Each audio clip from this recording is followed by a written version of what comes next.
phrase stir the pot refers to intentionally causing trouble or controversy in a situation. It is often used to describe someone who provokes tension or engages in discussions that create discomfort. For example, if someone says, "Don't try to stir the pot," they are warning you not to escalate a situation unnecessarily. The expression originates from the idea of stirring a pot to mix ingredients, symbolizing the act of stirring up a contentious topic or situation. Well, here at Stir the Pot, that is exactly what This Is Jay, Big Fan Breezy, and Philosophical P specialize in every week. So buckle up for the next 2 hours as the Triangle Offense cooks up that essential flavor. Stir the pot. Come get a whiff. Yo, y'all already know that it's a Stir the Pot where you could come get a whiff of the fresh ingredients. We're going to be talking about everything, culture, business, sports, everything. You know what I'm saying? It's Big Fan Breezy. It's This Is JTV, Philosopher P. We out here, man. What's the word, man? What we talking about, man? What y'all want to throw in the pot? I got a lot of shit in the pot. I know y'all might complain about the stuff that I put in the pot from time to time, but I promise. Yeah. These are some fresh ingredients. You know, this is terrific Thursdays. You throw the same type of ingredients in the pot. That's all we say. You don't never throw nothing, no spicy peppers in there. You throw a lot of arugula and like garnishment. Right, I'm gonna start it off. I'm gonna start it off. In the pot is crazy. I'm gonna start it off with some spicy. You know what I'm saying? Now, you know what I mean? The boy Stephon Diggs, he got himself in the mix because what it looked like, you know what I'm saying? Shorty was trying to play chef, but they was playing house, you know what I mean? He was the little winner under her blouse. He looked like he was smashing it or whatever, doing whatever he was doing. You know what I'm saying? And she tried to make it seem like it wasn't consensual. You know what I mean? And to me, that's a big red flag. But before we get into my opinion, we'll stick to the facts. She tried to, you know what I mean, in my opinion, put a stain on that man's jacket, say he did something that he did not do. And, you know what I'm saying? They call her and caught lying about it. You know what I mean? And, you know, I'm glad he getting all free. It's a bad thing to see a, you know what I'm saying, a man get caught up in a lie for something that he didn't do. You know what I mean? I want to know if y'all heard about that. What y'all feel about it? Yeah, I heard the whole story, and you know what I'm saying? As it played out, you could tell that he didn't do what she said he did. And, you know, it was all BS. And a lot of women try to catch athletes out there like that, man. Like, this is a story that has been recycled over and over again throughout different sports, different men, different women, different decades, different years, like everything, man. So as long as it's, you know, athletes around and entertainers and celebrities and people like that, it's always going to be people trying to scheme and defraud them of some funds in different type of ways, man. It's no different than like how back in the day, you remember they used to have the Baller Alert website where if an athlete or a musician was in your city, they would put it on that. So then all the gold diggers would go, you know, get their short shit, they tight shit, and pull up to the spot where the ballers is going to be. Like, it's always going to be that, man. I'm glad he got off. I'm glad he didn't lose any money or lose his freedom. But the worst part about it, and Breeze, tell me if you saw this or not, but like, as he's, you know, he's found not guilty and she's leaving out the court, he's still staring at her ass. Like, the camera caught him dead staring at her ass. That shit was wild to me. I don't know. I feel like, and see, not to take the opposite side of the argument, because it ain't really, but I just feel like it's a lot more niggas that get away with shit than get accused of some false shit. So I just wish people as a whole would respect people more and be honest about the situation, men, women, whoever, because I feel like it's a lot of niggas, you know, the culture that we live in is real patriarchal, misogynistic. It's true. But I try not to be that way, but I can't control everybody. And I think more people get away with shit. And like I think as a society, we just gotta unlearn some of the shit that we learn. Just like, I don't know if you heard Jay-Z say the other day that money over hoes is a terrible ideology, a terrible investment. Like, and that's, you know, that's some shit that he was championing for a long time. Right. Money over hoes, this, that, and the third. Hey, Poppy, work with them little Debbies. When you done, get ready. All of this shit. Right. It's like, now he's coming out, but I think as Picking him up, let him play with it in the truck. Like, right. Come on, man.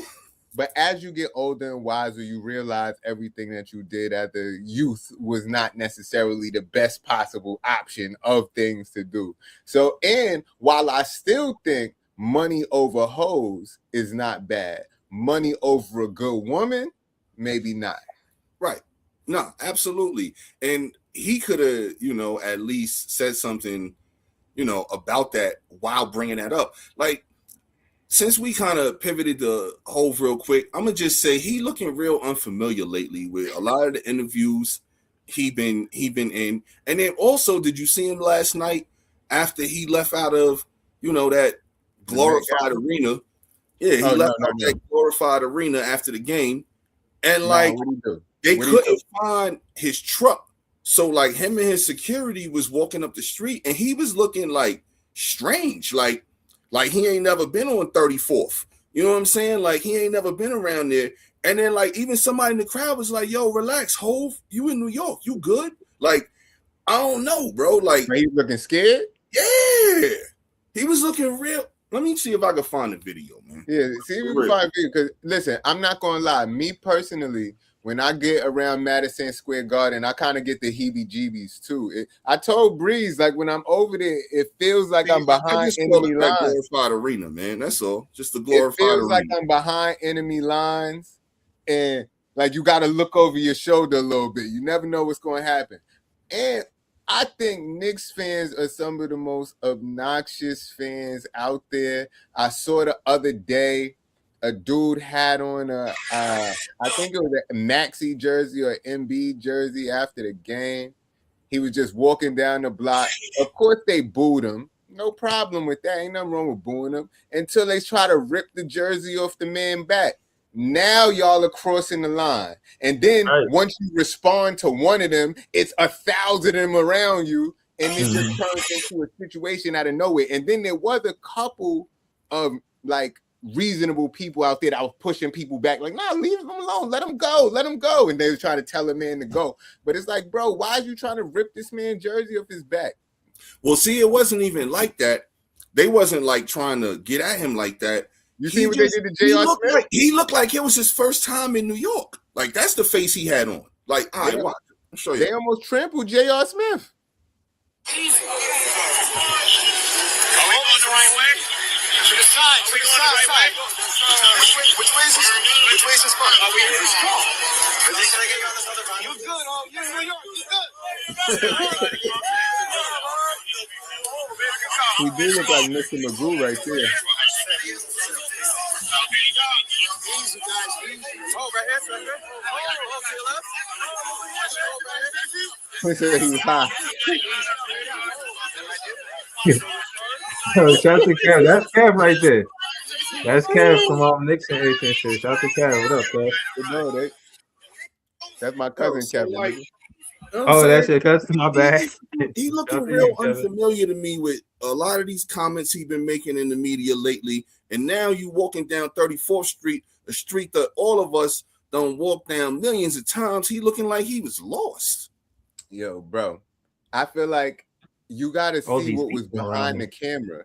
It was a sea of rabid Knicks fans just when they doing all of that shit. You got to be like, yo. No, I hear you, but I'm just saying though, man. It's just you look behind because we got off the topic and we pivoted the whole real quick. So I'm just saying, like, it just these three things in a row. I'm like, I don't know, man. Is this the same dude we used to listen to? You know, like I feel he changed. He's definitely a different dude. But he's 56. But damn near 60 years old. He's almost 60. So yeah, that's legit.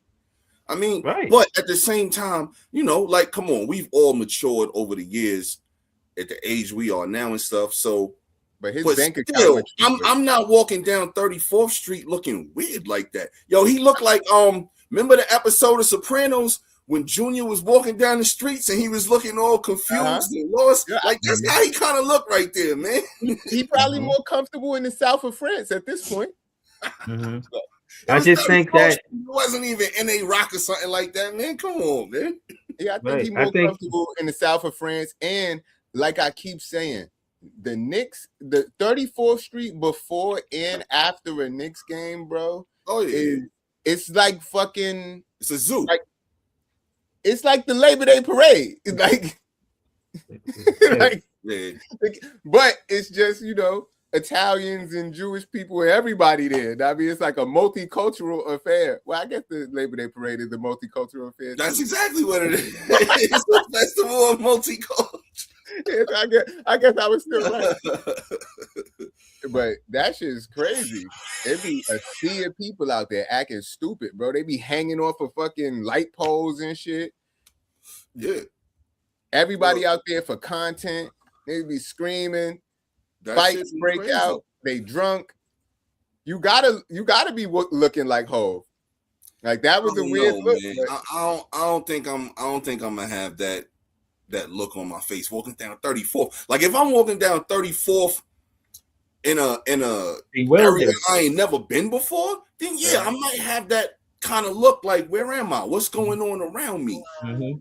But yeah, Yeah, he looked like he couldn't understand what was going on. He looked like he looked bewildered. He really looked bewildered. Like all of these people, I don't even want people around me. Like that's how he looked. He looked like all of these people around me ill. I Wait, don't have y'all want try been to touch me. 34th Street lately? It does look like a different place that you've never been. I mean, yeah, but it's Nah, I 34th. haven't been there, man. That shit look like a different place, man. It's 34th. Fucking that new Moynihan station or whatever. Know what I mean, you got to look like a tourist over there. That ain't just Penn Station. That's Moynihan Train Hall. Like it's different over there. Yeah, I ain't been there in a minute. I know they I ain't transit. Look what Cam said, P. He said 34th Street don't look like it used to. You might be just as bewildered. Nah, man. Bewildered was a good word too. That was a very good word. Nah, I Word. think the last time I was there was probably maybe 2 years ago. 3 years, 2 years, 2 years ago, yeah. So it wasn't even that crazy long ago. But Jay-Z, he probably just in that proximity of just not performing, not being professional, not at the Yankee Stadium. You know what I'm saying? And yo, You sound like, remember, now, Breeze, you sound like a tourist. The Yankee Stadium. It's just Yankee Stadium, man. Oh, you Yankee sound like Stadium. you sound like it's a cathedral. The Yankee Stadium. I need to go to Yankee I mean, Stadium. too. case I in wanna- point is he seeing people on stage and you the artist is different from him being around the people. Like you can see the difference. So when And he's I think supposed to that wrap is- himself in a bubble? No. I'm saying when he's on stage at Yankee Stadium, I don't imagine the same discomfort. He won't look bewildered. He will be Oh, in no. his. No. He's going to be in his element. But just being around people, ground level, he like, oh nah, this is different. You know what I'm saying? But yeah, it is what it is, man. What y'all was saying about Hov? What I missed? No, he's just talking about how he a little bit of a different person now because we started off with the topic that you started off and abandoned us with. I didn't And then- abandon y'all. I and then had to we go. pivoted, I and had then to we- do And then we something. pivoted. Yo, stop That's it. Y'all what we niggas talking be about. leaving You off the brought screen. I don't You never brought the say topic up, abandon though, y'all. bro. You brought the topic up, and then you Yeah, bro, abandoned but I all had the to. I went but I don't ever call it abandon. You know what I'm saying? That's exactly- And so I said what what I did you and, do I, and it? I said and I said what I said before I left. I said my soliloquy, and But I then literally posed the question back to you, and you bounced. that's 3-man weave. You know what I'm saying? Pass it to Jay. I'll But trust Jay. but it was you brought the situation, topic you know what up, I'm so saying? that's why I asked you. Yeah, I trust Yo, Jay in that All right, situation. I'm a pivot, man. Yo, Hold on, speaking now, of hip-hop I want to stuff, stay on soliloquy for a while because I feel like Please, what exactly is a soliloquy? Know what I mean? you because we always articulate. hold up, real quick. I got some crazy shit I need to drop real quick for y'all since we on rap. Did y'all know that Chris Webber is an actual accredited hip hop producer? Nah, I ain't know that. Yo, he made 2 songs off on Nas albums, Blunt Ashes in 2006 and Surviving the Times in 2007. Those is just 2 of his biggest songs that he made. Chris Webber is actually a fucking producer. I thought that shit was dope, and I wanted to share that at some point in the show, and I figured since we was talking about rap and all of that, now is the perfect time. But nah, go ahead, Jay. Soliloquy. You got to stop with the soliloquies, because the word soliloquy means the act of talking to oneself. And you shouldn't be talking to oneself. And that's what you did. You drop your soliloquy, walk away, because you're not listening and participating in the conversation that we're trying to have. Let's stop having soliloquies and have dialogue. Trialogue. Let me be clear to defend Okay. to tell the truth. This ain't about nothing besides that. I got a call. No, I I'm needed just to go- talking about the soliloquy. No, not I'm what telling you, did. but no, because y'all said abandon it, and I just want to say this is what happened. Man. Yo, you No, are I so just let me. sensitive Oh, about y'all can say that, but let me. everything, yo. Finish, let me. What are let you me not finish. sensitive Let him go, about? let him go. I'm not sensitive about every week you Bro, call let me. me say. I'm not sensitive about every week you call me philosopher I'm a P, rebuttal. when Just the that's same not way my you had name. My something to name say is after I said. Philosophical P. Just the But same I way don't- you I had don't something ruffle to your say feathers after about I it said every something. week. I got something to say. Y'all You want to say always something got and did something not. to say. So what? Then Sensitive listen. Samuel. When it's my time, when I got something to Sensitive say, you Samuel. listen. That's all You it is. always in your See, feelings about Right. something. Like I said, when it's my time to have something to say, you listen. When it's your turn to talk, I listen. That's the No, way. you don't. You walk And off. again, like I said, No, you no, don't. bro, You I walk don't off. walk off. You Y'all walk off abandon the the topic. screen. Y'all not. Bro, Oh, Jay man. walked off the screen. P walked off the screen. Y'all niggas talk like y'all in a perfect situation. Not Y'all when not. I bring I up think a both of topic, y'all I walk don't off. leave. It's my topic. Bro, I came right back, Yo, and you Kev, this still is not what we listening do. to the point. We The talk, point we is talk a lot that of shit because Breeze gets sensitive. no, and we wind up it's not going that. on- It's y'all on wanted these- me to just be on these docile and say whatever to non-soliloquies. me. Like I'm cool with that shit, nigga. Fuck that. I'ma say what I'ma say. After y'all say what y'all gonna say, one should ponder and take heed to caution if they feel that I'm sensitive. If you know that, if that's how you feel before you speak, then take caution with your words when you speak. I'm not down. at work. I shouldn't have to. I'm not at work. I shouldn't have Like to. I I'm not said, on the so don't clock. be mad that I'm the shouldn't- way I I am. shouldn't. You ain't I gotta tell shouldn't me how have I to am. watch know what I say. It's in my to what I was saying. Again, if I ain't have to leave the screen, I wouldn't. I had to take that call, do what I did, came back, jumped right in the conversation, and yeah, again, I asked where we left off at because I wanted to know how we got to the whole conversation. Right. And to add to what I wanted to say before we left the whole topic, I want to see change in artists. I want to see change in Hove. I want to see rappers get older and say certain things is cool. But like one of the things that he did speak about is old niggas rapping like young niggas. That's what like as That's a some fan, bullshit. I want to hear artists evolve. I want to hear how he changed, why he changed. You know what I'm saying? I want to see that. But certain things, certain principles, I do want him to be able to, you know what I mean? Keep that core. Like you didn't leave who you are. Like things might have changed about you, but you didn't change you yourself. If that makes sense. I hear what you're saying, but I think Hove the wrong person to say it, bro. This nigga was calling himself Young Hove at 35, 40. The nigga came out with a song called 30 is the New 20 when he was 30. He's not the right nigga to say don't act young, because when he was doing it, it wasn't a problem. But now that Drake doing it, or now that somebody else doing it, is a problem.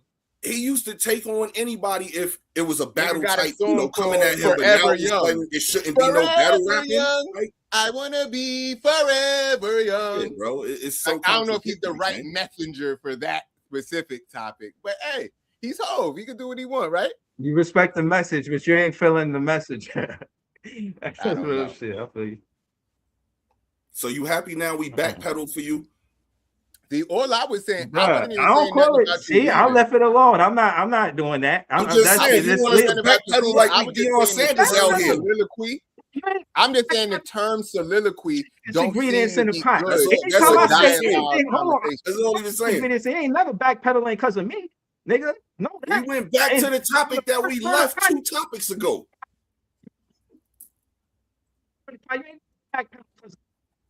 Yo, what's up with this nigga connection? I don't know, man. It's his internet, man. From then till now. It's his That internet. shit- Yo, I think you gotta calm down. Every time you start yelling, we can't hear you.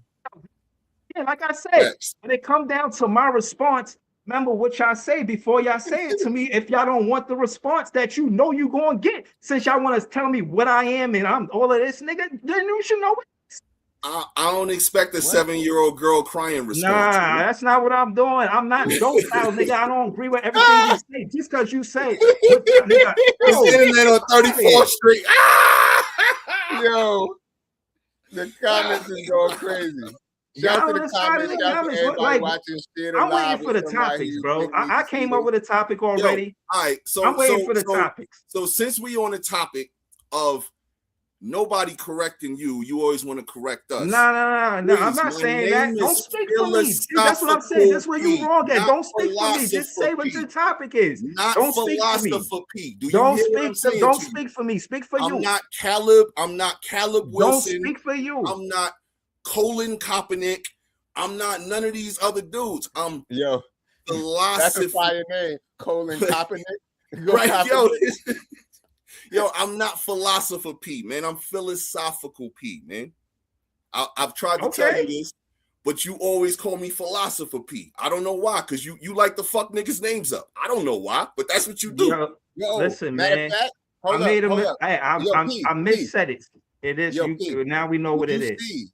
Did you see? You know, Swatch. I think I told you about this before. Swatch was doing a collab with Omega where they did, you know, the fucking, what's the name of the Omega watch? I think it's the Moon Watch or something like that. And then they did a Moon Swatch or some shit like that. Yeah.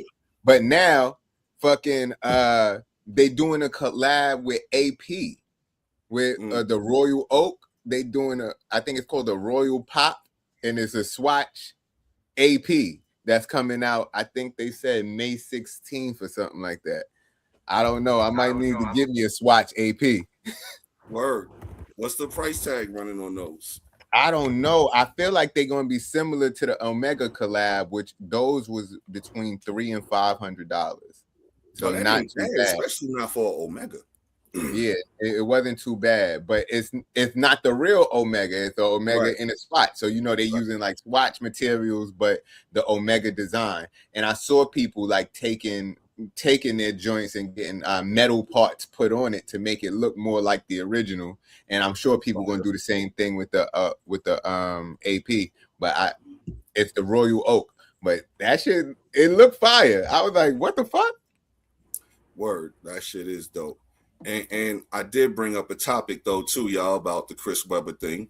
So I was waiting for somebody else to pivot. Jay brought up that. Now, Breeze, you bring something to the table. Oh, I'm glad you asked. Let's see if you stay at the table when you bring your dinner. I'm glad you asked. Even though even you know your ingredients. He's waiting to have a soliloquy on your own ingredients. Even you know. He's like, yo, I've been waiting to drop this soliloquy right here. No. Yeah. Yeah, Leaf. Chris Webber is an actual. All right, so basically, I was waiting to say this because I know Jay always represented Apple. And they said an ex-Apple engineer speaks out. She claims older iPhones were slowed after launches to pressure upgrades. She said, my phone was working fine, then that update hit. And every year, right around the time a new iPhone drops, people start side-eyeing their old phone like it caught a virus from the Apple store. Apps lagging, batteries dying faster, screen freezing, phone heating up like it got bills due. Now, a viral claim is going around saying a former Apple software engineer blew the whistle and said Apple pushed updates to older iPhones to slow them down and pressure people into upgrading. That's the short of it. What you got on this, Jay? Great business practice. Now, I mean, if you want niggas to buy new phones, slow their old phones down. That's exactly what happens though with everything. It don't matter if it's a phone, it don't matter if it's a PlayStation, whatever. The old I don't models know. start messing up when the It new could ones be about to that drop. if they saying that's what it is, but the way I always chalked it up is if you're putting out new software and you're letting people upgrade new software on old hardware isn't like the battery's not gonna last as long. It's not gonna be optimal performing on the old hardware. So it happens like that. That's why me personally, I don't upgrade my phone. I don't update it. I mean, like I keep, if I like the way the operating system is running right now, just because they come out with an update, I'm not going to run to the update just because. So my shit is probably 2-3 updates ago because it's running fine. If something is wrong with it, then maybe I update it. But or if I get a new phone, that's when I'll get the new operating system. But that's just the way I move. Gotta pick and choose what to download on your shit. It's crazy. Facts. Did y'all hear Spirit Airlines went out of business? How y'all feel about that? Spirit is now a spirit. Know what I mean? We got to play. The spirit is spirit. Know what I mean? The spirit of spirit. Get some t-shirts made. Right, man. Yeah. No, I saw niggas was updating their resume. The niggas said, yeah, I used to be the regional manager at Radio Shack.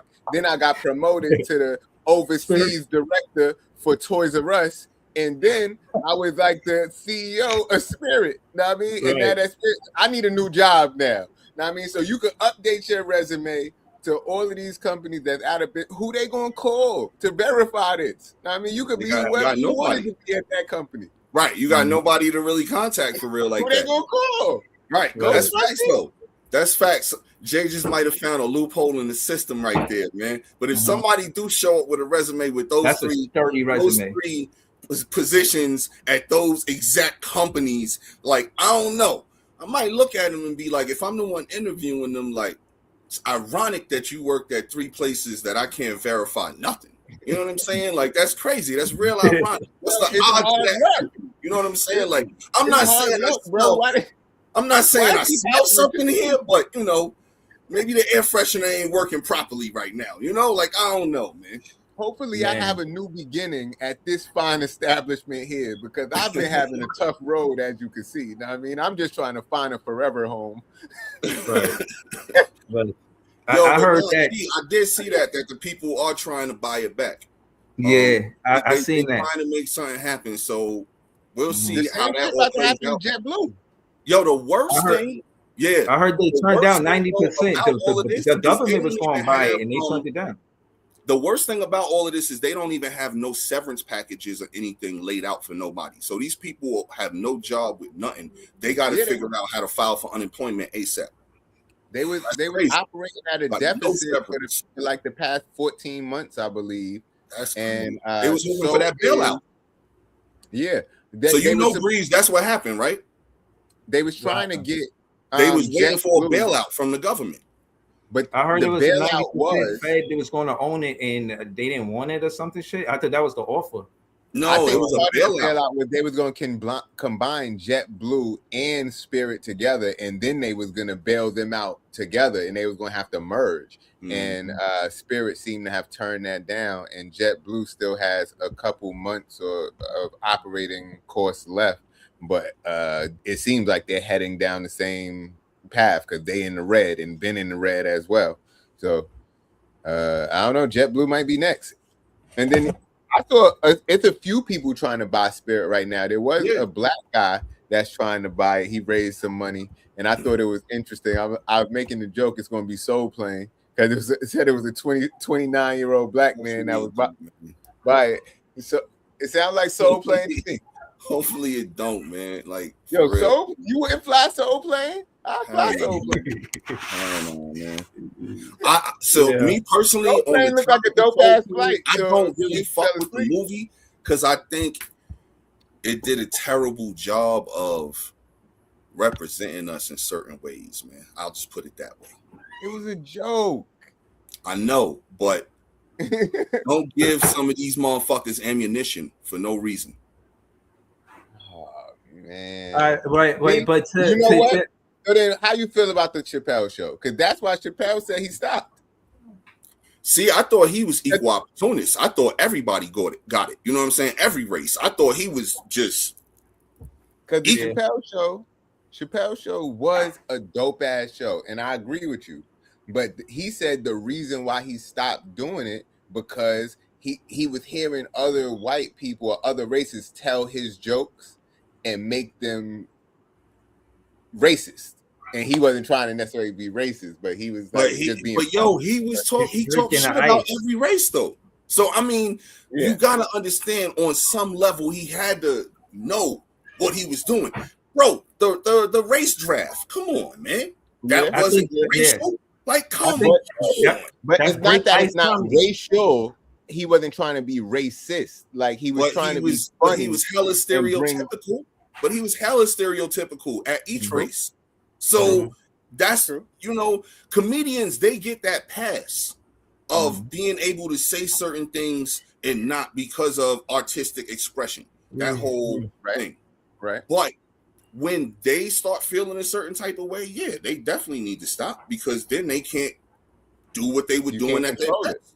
Right. But that's the thing with art, period. Once you give your art to the public, you can't control what It's they not do. yours anymore.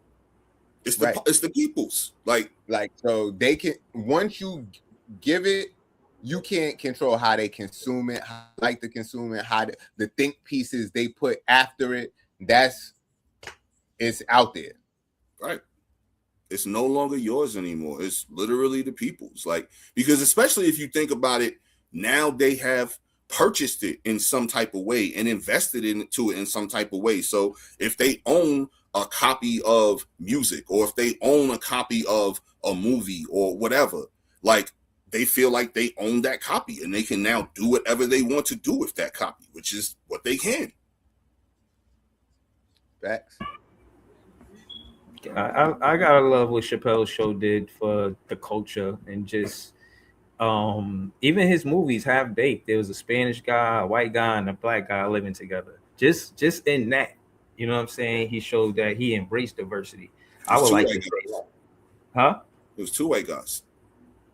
I thought dude was Spanish. So No, it was two white guys, a Spanish guy, and a black guy. Okay. Kenny Bryan. Kenny, yeah. I forgot. I forgot Kenny. Real good.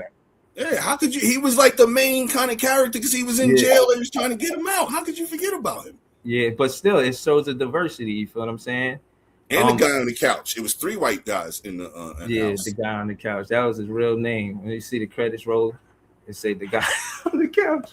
Hold on. I just wanted to say this because I looked at why Spirit release shut down, and it says although Spirit had gone bankrupt twice before, the company said high oil prices, which have been rising because of the war with Iran, made it possible to stay aloft. We are proud of the impact of our ultra low-cost model of the industry over the last 34 years and had hoped to serve our guests for many years to come, Spirit's announcement said. So is it saying, am I reading this right, that part of the reason why I went out of business because of the gas, the oil prices? Yeah, that's part of the reason for sure. Think about it. And I just was telling Nan this the other day on Facebook, man, because he was talking about like the price of Chinese food or something like that. And I'm like, yo, everything goes up because when gas goes up, gas affects everything. Without gas, you don't get anything. You don't get nothing delivered to your house. You don't get food at the store, restaurants, like literally nothing. So planes, everything, fuel. So once that goes up, everything goes up along with it. And if you're at an operating cost, especially like a Spirit is, where they're a economy type airline, how much of a return are they really making on each seat or each flight? Plus, they had a terrible reputation, so nobody wanted to fly them. So I guarantee you it was hella flights where they had empty seats. You understand how much of a loss those airlines take, especially now with the prices being what they are of gas? And them flying a half-empty plane, they taking hella losses. Yeah, but again, now I remember a few episodes ago, we were talking about the gas prices and all of that and how things are going to change. And if it's as real as Spirit shutting down, that shit is huge. Gas is on the way down, though. You know what I'm saying? Gas is on the way down. Oil is the price is dipping. As of today, it dipped. Not very significant, but significant enough for us to notice over the next week or two when we go to the gas pump. Because, yo, man, I'm telling you, right now, I hate driving a fucking car that requires premium gas. That shit is, yo, it's robbing me right now. Yeah. Shit is not fun right now going to get gas. Well, I just am thankful that I drive a car that doesn't take a lot of premium gas. Like it takes premium gas, but not a lot. So it's a small gas tank. You know what I How mean? big is the tank? I'm not sure how big it is, but it only costs me about 35 to fill it up halfway. So 30, 35, fill it up halfway. So 60 for a full tank. But I never let it go to all the way empty. So I don't know. It's not horrible, but that $5 a gallon or whatever the fuck it is fucking annoying. My tank is 21 and a half gallons. 21 and a half gallons, man. It's crazy. Scrappy Dog, R-Truth, Mark Henry. Who's Mark Henry? Don't none of us look like Mark Henry. Like Mark Henry, a big motherfucker. Nigga, I'm you about Mark to- Henry, obviously. I'm 220. There's no way I could be Mark Henry. Nah, but you got the scruffy face. You got the dark. You Mark I guess Henry. you R-Truth, and I guess Breeze Scrappy Dog. Oh, that's that. All right, Who the well, hell is shout out to Scrappy the Dog? WWE. Sponsor a nigga, know what I mean? Word. That's a shout out Scrappy to Dog, the man. WWE. Hook us up. We'll talk about y'all. Yo, every I'm week. glad you was Oh, here. I found some if you shit out wasn't about here, the P, W. I would have had no idea what this comment even meant. You know what I mean? Yo, No, yo, I Mark found Henry, some. R-Truth. I know them. I don't know. Who the I fuck don't is know R-Truth, Scrappy see? Dog though. Or Scoopy Dog. Who is that? Up 400 Jewel? YS You Scoopy 12? Dog. You talking about Yo, these who's new age YS Scoopy wrestlers? Dog, I don't though? even know these new wrestlers. That got to be a rapper. YS Scoopy Dog. That just sound like a rapper. Yo, did y'all hear about Sandra Gray? You know who Sandra Gray is? I heard the name. Sandra Gray, it says she dressed legends across WCW, WWE, and AEW, survived cancer, and once had a mother gluing rhinestones backstage in the chaos of WrestleMania 29.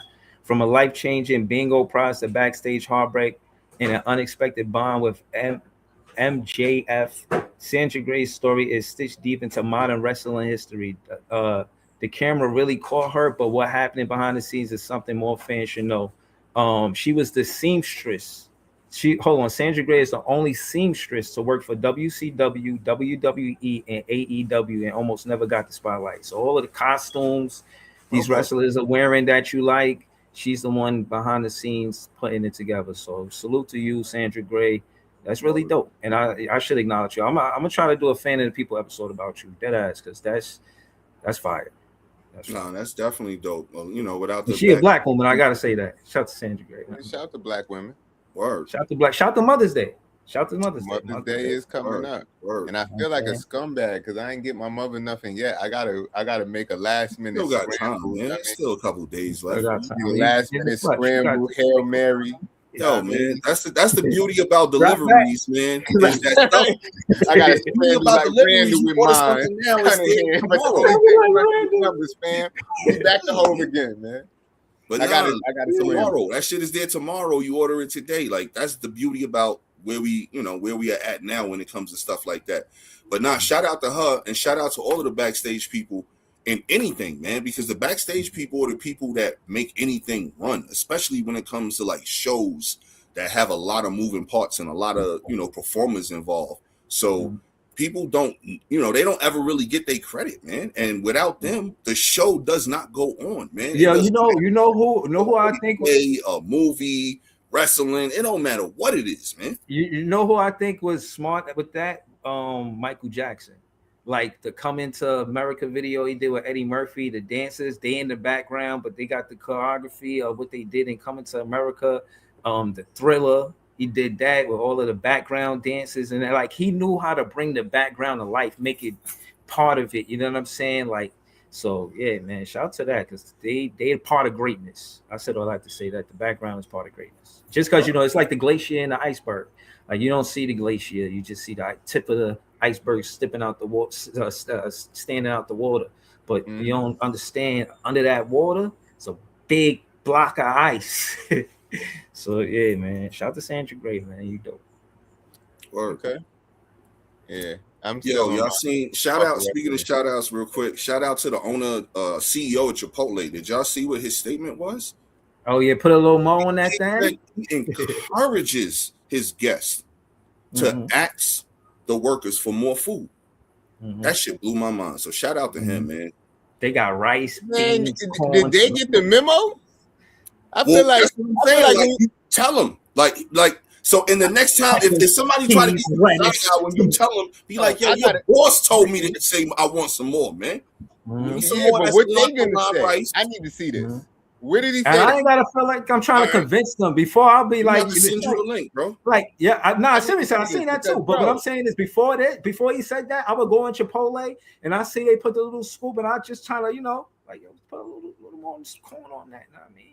Like, you got to do that. But now I can speak up a little more. Like, put a little more corn on that. You understand? And put a more little peppers. Only yellow hope want to belittle the person while they at work, man. Just ask politely, man. Shit. Have y'all ever asked for brown rice? Too, man. Only yellow hope gonna go in there and try to put bass in his voice. I just do this for the park, bro. I don't do that when I go to Chipotle. I'm gonna go in there. I'm gonna speak regular, but I am asking for more. Fuck that. Put the bass in your voice. Let the niggas know, because when you ask for brown rice, bro. I like brown rice. They be playing a little scoop. They don't even cover the bottom of the fucking man. The bottom of the burrito bowl like that. They don't even cover it. Be spaces still at the bottom. It's like you ain't even fill up the bowl. And and this is what I'm saying. Tell them, yo, this is just the rice. I need some more of that rice. I need some more of them beans. Matter of fact, give me some black and pinto. Hook me up real quick. You know what I'm saying? And I need some more of that chicken adobo, man. I need some more of that, man. Like, man. And then right, Kev. Then they want to charge fucking $15, $18 for the bowl, but they don't even want to fill up the bottom of the bowl with rice. I remember when I used to get white rice, that shit was filled to a fill line, like halfway of the bowl. It was half rice. Now they be putting a little sprinkle of rice at the bottom of the bowl. Like, what I'm supposed to do with that? Yeah. Yo, sprinkling the rice more, like man. This. Tell them you want more. Sprinkle me, cuz. Your boss told me to tell you more. I just sent the link to it was on WPIX. I just sent it to the chat. So yeah, y'all can see that shit, man. But for real, man. Like, yeah, I seen that shit. I'm not too far. I'm walking distance. I thought that was dope, man. Because how many CEOs are really out here telling their people, telling customers to go in there and say, yo, that's not enough. I require more. You gotta do it. Otherwise, I'm gonna write you up, man. You know what I'm saying? Like, I'm gonna write you up, man. I'm gonna write down this occasion. I'm gonna videotape you, and I'm gonna send it to corporate. Facts. And you gone because the CEO said this is what I'm supposed to do. Mm-hmm. So you gotta oblige. Yeah, I'm with the CEO, but I don't know if the workers got the memo. They need to tell the CEO, I said, send out a memo to all Chipotles and ask for an extra, because like niggas like 7-Eleven, when they say it's 7-Eleven day, we filling up any cup, niggas pull up with the fucking cooler. Niggas pull up with also, they are obliging any cup. Any cup. So I want to see that at Chipotle. You know what I mean? Fill my shit up. I want to see, put it to the point where you could barely close the lid. That's what I want. You know what I mean? Right. Like, yo, the next time I go to Chipotle, I can't wait, man. Yo, right, bro, that is the price, Kev. You absolutely right. But guess what? Now you're getting a little bit more for that money. It's still not equal. However, I find it very courteous of this gentleman to offer this to us, man. Because I'm greedy, man. I want more food, man. Like, you know what I'm saying? I think the truth is they throw out a lot of food. That's why niggas calling you Mark Henry now. I don't want enough to just crush right now. You know what I'm saying? I need more. Bro, seriously, I think they throw out a lot of food.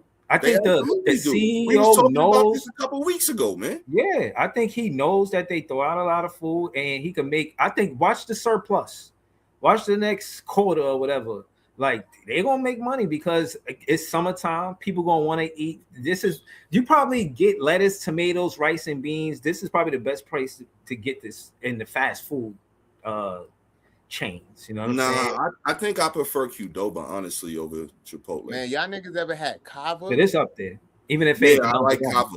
I like Kava. Kava if is this ain't my fire, number bro. one, But they Chipotle up expensive too. But Kava is fire. Yeah. Yeah, But Kava nah, had definitely- Kava. it's like the Mediterranean Chipotle Yeah. Qdoba, you know, like. But nah, I Fucking had to Kava. have Qdoba and Chipotle. I might Bring your own rice is crazy.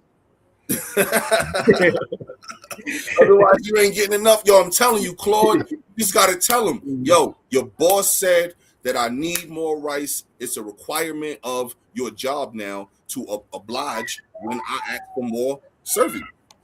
So, come on. Let's get some more money, man. They gotta give a little more everything. I feel like back in the day, and I could be wrong, but because I don't know how Shout y'all out to eat. Smooth But back in Operator. the day, Definitely. Chipotle was at least a 2-sitting meal. Like whatever burrito bowl, burrito you got, you could eat some now, come back to it later. Now, every time I finish the whole bowl, I haven't had a 2-time to a Chipotle bowl in a long time.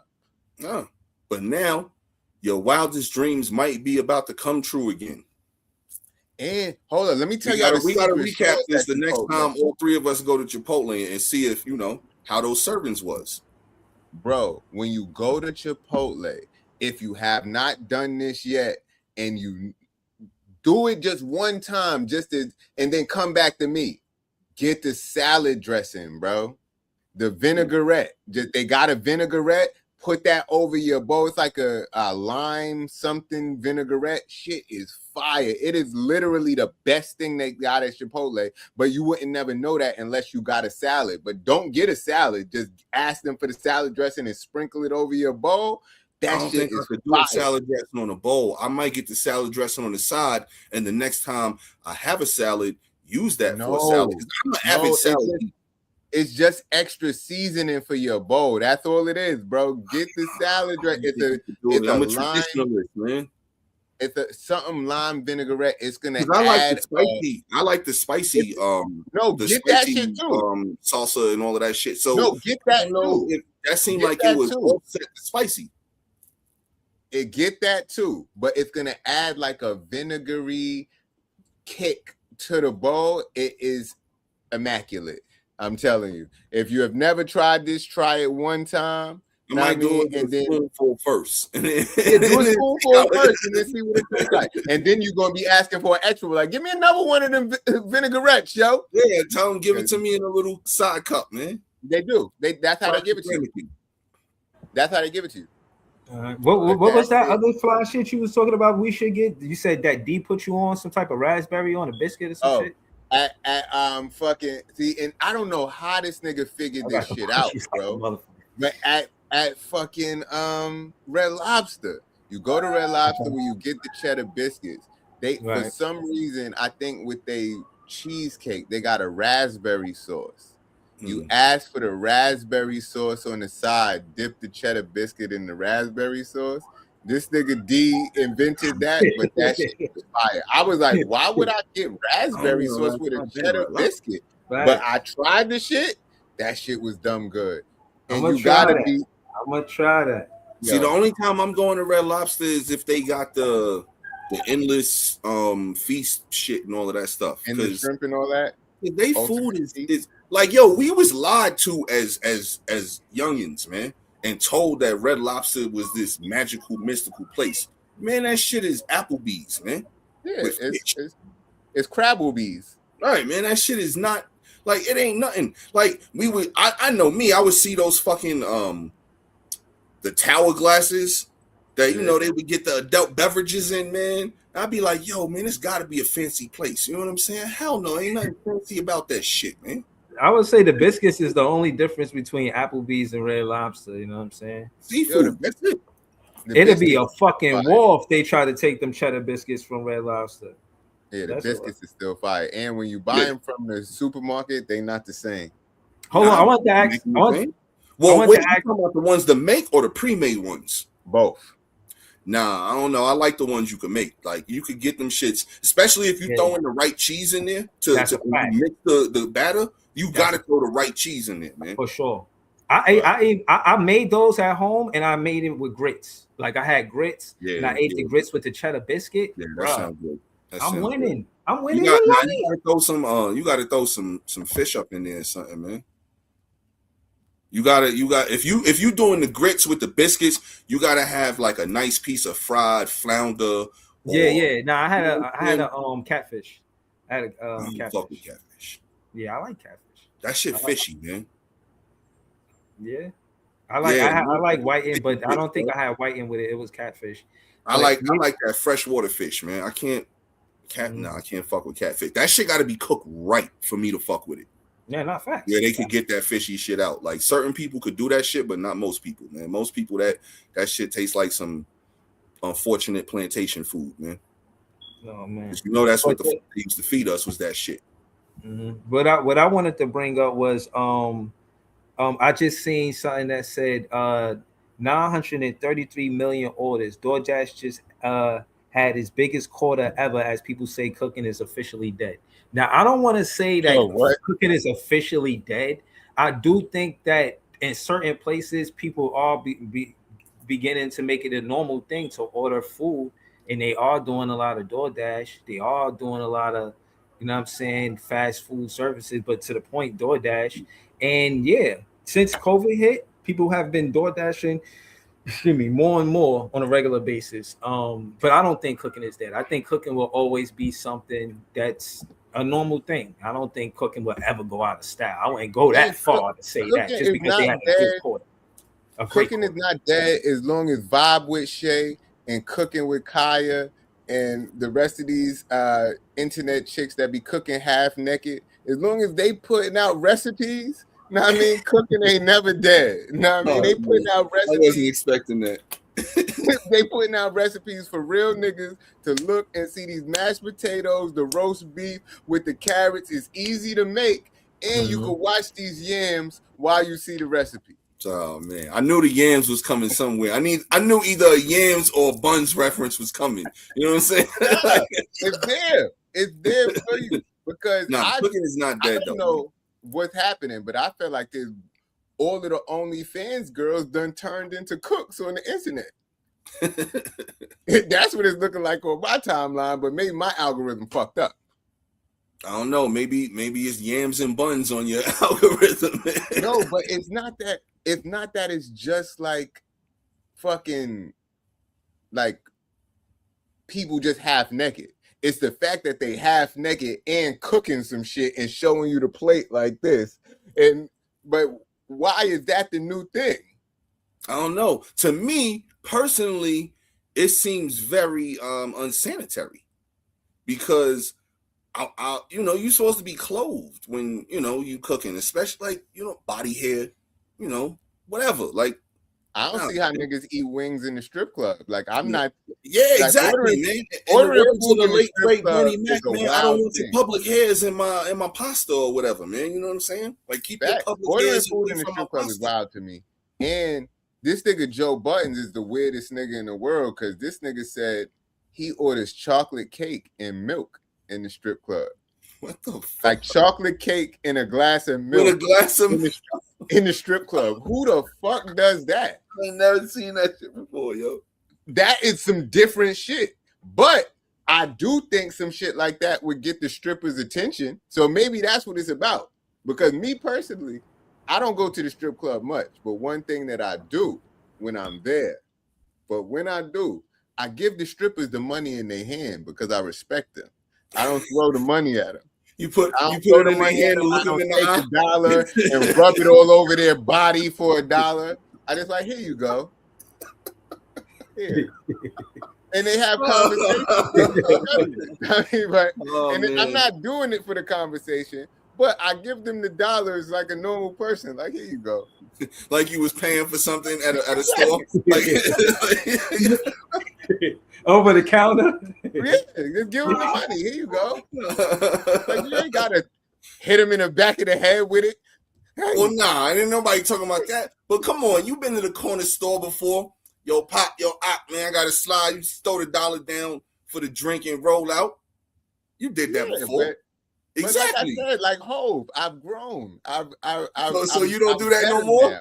You don't do I'm that no more? now. Like I'm not one. I don't like when they put the money on the counter to me. So I try to hand it to them because I want them to hand it to me. That's fair. And specifically with the strippers, come on, man. I know they're not getting too much respect in there 9 times out of 10. So I try to be the respectful person. Now, I mean, I'm gonna give them the money in their hand, and they're like, "Oh, wow, that was really nice of you."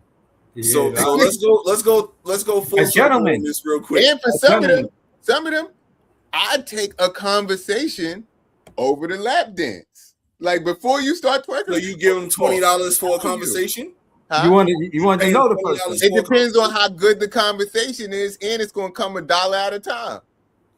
See, I don't think they doing that because for the lap dance, they're doing do that lap dance. They're going to take that 20. They're going to take your $1 at a time for a conversation. Yeah. They don't know where this is leading. Yeah. For all they know, you might be a dude trying to throw them in the back of a trunk. Then they don't have to leave. It's just a conversation. I don't know.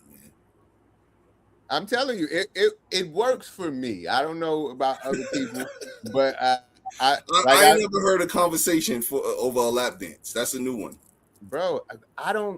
Listen. I don't know if you remember that time back in the day when it was some TNT shit. We went out to a show. We was tearing the show up. Then the show ended up having to be. It was at a strip club. Niggas was in there getting lap dances. This nigga Stacks got the most toxic lap dance ever. And when I say toxic, it was because when we got back to the crib, we just sitting there like, what's that smell? Yeah, it's a smell. Like, yo, what's that smell? And the smell was Stacks' pants because some girl was grinding all over his pants and it was discharged. It was a horrible smell. We took them pants outside and burned the pants. That's like he had to wear something else home because that shit was horrible. And from then, I never really wanted them on me for real, unless I know everything is all good. I'd rather have the conversation and see where that leads. So I don't know. But you got to go to an upper echelon strip club to get a lap dance because then you might not be having them situations. You know, because it's levels to strip clubs. Like it's levels to everything, man. Yeah, I saw there's a lady that works at one of these strip clubs that sniffs butts before they go outside. Like yo, that got to be some sexual harassment type shit right there. Like, all right, it's a line of them. She's like, come here. All right, you good. Go ahead. You good. And then she like, oh no, you not good. And the girls be getting mad when she say they not good. But I think that's a safety protocol that needs to happen because if she's not good tonight, she shouldn't be grinding on Stacks' pants. So Stacks, because we in the crib, yo, I'm telling you, we just in the crib smoking a blunt after the night. And you know how after a night like that, if niggas don't go home with something, we all huddled up like, damn, that shit was crazy, whatever happened. Yo. And then you just like, what's that smell? And it ended up being boy pants. And that shit was crazy. Whoa, garbage dump. That shit is wild.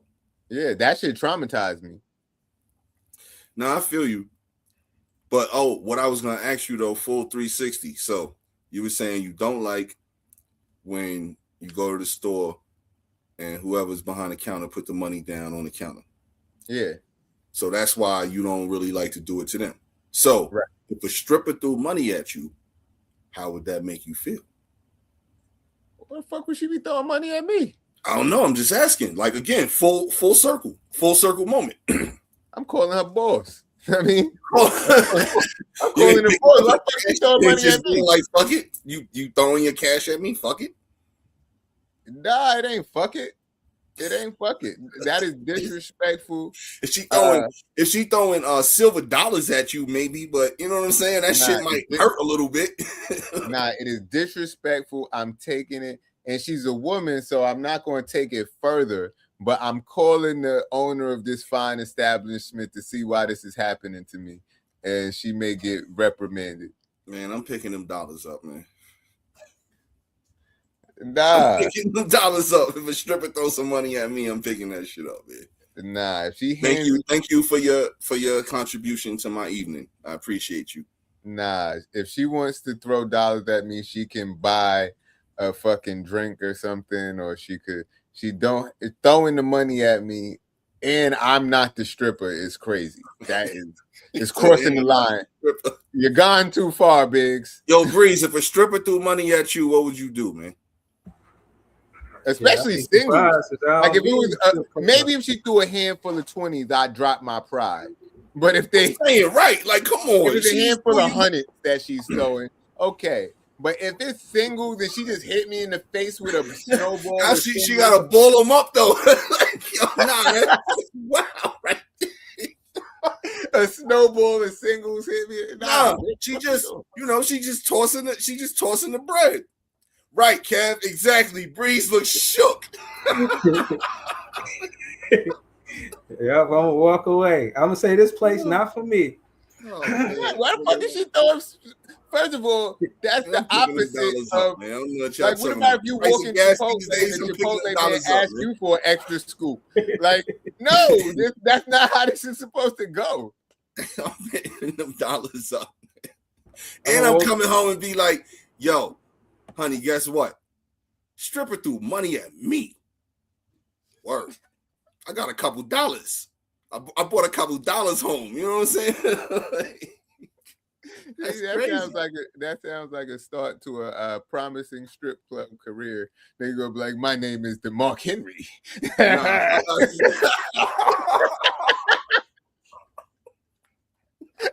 ain't gonna do all that shit, man. They're gonna be at Toodles on Saturday nights as Mark Henry. Fuck out of here, man. This motherfucker said Toodles.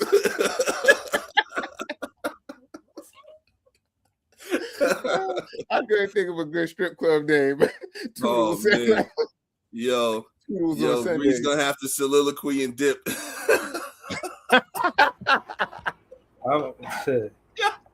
Yo, I'm gonna walk past the strip club. And another thing, I'm gonna just walk past the strip club. They ain't gonna throw money at me because I ain't gonna be in there. You know what I'm saying? Oh, yeah. I'll probably just walk right past it. It'll be a story never told. Yo, you walking past the strip club and they throw the money at you, what you gonna do? It's a free promotion. Right. They trying to get business. Now that'd be one way to drum up business. Throw money at people outside the strip club. They coming in. Work. They gonna come in and spend that money right back. That's a fact. Yeah, spend yo, strip club. We got your best new promotion. That's right kind of what casinos do, though, bro. They give you the promotion like, yo, we gonna give you $50 worth of chips if you come play, and then you gonna burn through that 50, and you gonna wind up spending some of your own bread. That's a fact. Y'all heard Nas open a casino in Queens? Yeah, that was dope. And you see, he had on the pink suit from video. Yeah, man, he was killing that shit. Yo, that pink suit look a lot better than that gold suit, man. I tell you that, boy. It's not the same Resorts World. Yeah, it's some new shit. This yeah, that's why they were saying Hov was trying to open up in Times Square because that's the one they was competing with each other for. Mm-hmm. But at the end of the day, Nas opened that shit up, bro, and he was that shit lit, bro. He was performing in it and all that. That shit fire. They was talking about the economy side, like, oh, it's gonna provide jobs. Oh, you know what I'm saying? Be good for the neighborhood. It's gonna bring money to the neighborhood. So they was speaking in it on the business side of it. I don't know if that's because it already was a casino in Queens. Yeah, but it's another one, I believe. You're talking about the one on Atlantic on the Conduit. You talking about the one coming from Queens to Brooklyn. I know you're talking about, but it's not that one. It's a different one. This is a whole brand new one. Ain't it supposed to be like somewhere no, near like it's the Shea same- Stadium and all that shit? Same casino. It's the same casino. It's just a $5 billion casino expansion where they put in homes and all sorts of shit around the casino. And I believe they might be adding table games, but it's the same casino. Oh, all right. But no, I did see that shit. I saw him. Oh, it is the same one on Conduit? Yeah. Okay. Oh, so they just like rebranding, I guess? No, it's the same casino. They just doing an expansion. Okay. But shout out to Nas for being part of that. Know what I mean? I think they was putting fucking condos and shit for the people who work there and for other people that want to live by the casino and shit. And I think they was adding a hotel and like some green space, and they might be adding actual table games, not just the because before they only had all of the slots and the baccarat machines and all of the machines, but not actual dealers and shit. Yeah, that machine, the mechanic roulette. I hate that shit, man. That shit take your money. Wow. I lost like a quick hundred from that shit. Was like, nope, I'm getting up. I'm out of here. Last time I was there, I think I won like $50. Remember we was talking about the guy that found the ticket that was worth like $1,000 and turned it in. They gave him a $50 steak dinner. They had me tight. Yeah, that shit is all the way messed up. That's the one that stepped back. He took a few steps back and then he ran towards it with the. Nah, that's the one where the machine shut down after he won. Oh, that one. Yeah, he won 600 racks. The machine hit for 600 racks and it powered down. And he's like, "You're gonna give me my fucking money, motherfucker." Mm-hmm. Yeah, that's crazy. Yo, nah, he wowed out on that machine. Mm-hmm. Yo, y'all see GameStop about to put in a bid to buy eBay? What? Nah, Yeah, he had mentioned GameStop earlier, and I meant to mention it then, but we had got off into something else. But he had said something about GameStop, and it made me remember about that. But yeah, they preparing an offer to buy eBay. Apparently, eBay is not doing so great right now. You know, Amazon probably put a Amazon done put a big kibosh on eBay. So I guess GameStop got an idea to purchase it and rebrand it as something else, or do something. I don't know, but yeah, they preparing to put a bid in because GameStop got fat during COVID, man. For sure. While a lot of companies was out here starving during COVID, GameStop was eating. But I feel like GameStop is still fucked up, and I could be wrong, but I see nothing but GameStop's closing. All of the GameStops close to me done closed. Like, they could be about to go more to a direct consumer online thing. And that's why they buying eBay. Maybe. You know what I'm saying?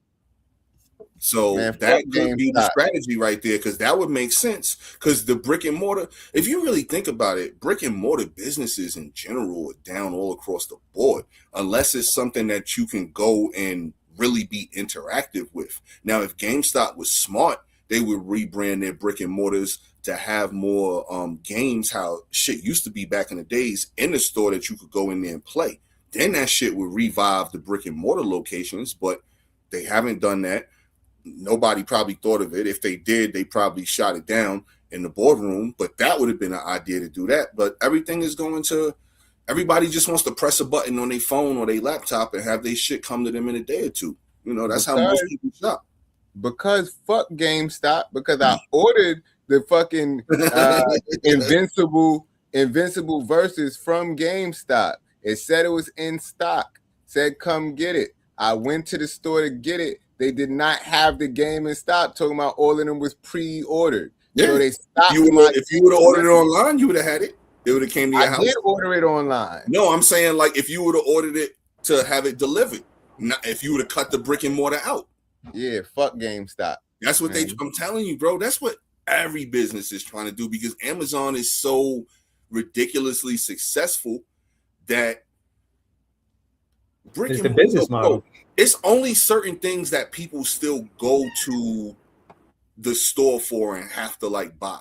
You know what I'm saying? Like, think about it. You can get groceries, online and have them shits delivered to you. So it's like, that's one thing. I'll never order produce and have that shit delivered to me, because then they're gonna bring you the grapes that's all fucked up looking, Your apple's gonna have dents in them and shit. Your veggies gonna look brown instead of green. So, but people do that shit. It's certain shit that, you know, you will need brick and mortar for, but yo, we really going in a direction where everything is just gonna be brought to your doorstep, man.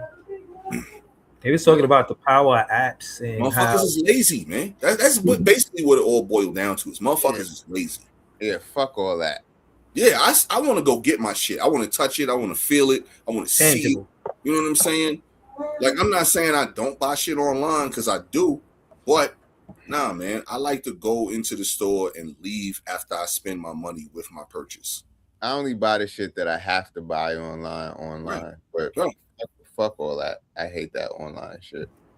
But we are the minority when it comes to that, though. The majority, yo, it's this whole pay with your phone society type shit. Everything has to be easy. Like nobody wants to go in their wallet and pull out a card or pull out money. They just want to tap their phone on everything.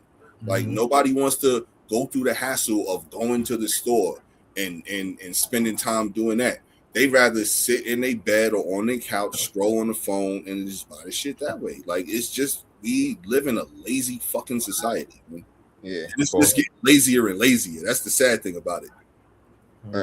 Bunch of bullshit, man. Bunch And of the bullshit. I won't stand for it, and Christopher Reeve shouldn't sit for it either. Know what I mean?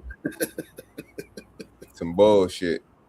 I mean, I buy shit online, man. But I'd rather buy shit in the stores. But it's certain shit. Then you part of the problem. Nah, it's certain shit you gotta get online. It's certain shit that you have no other option.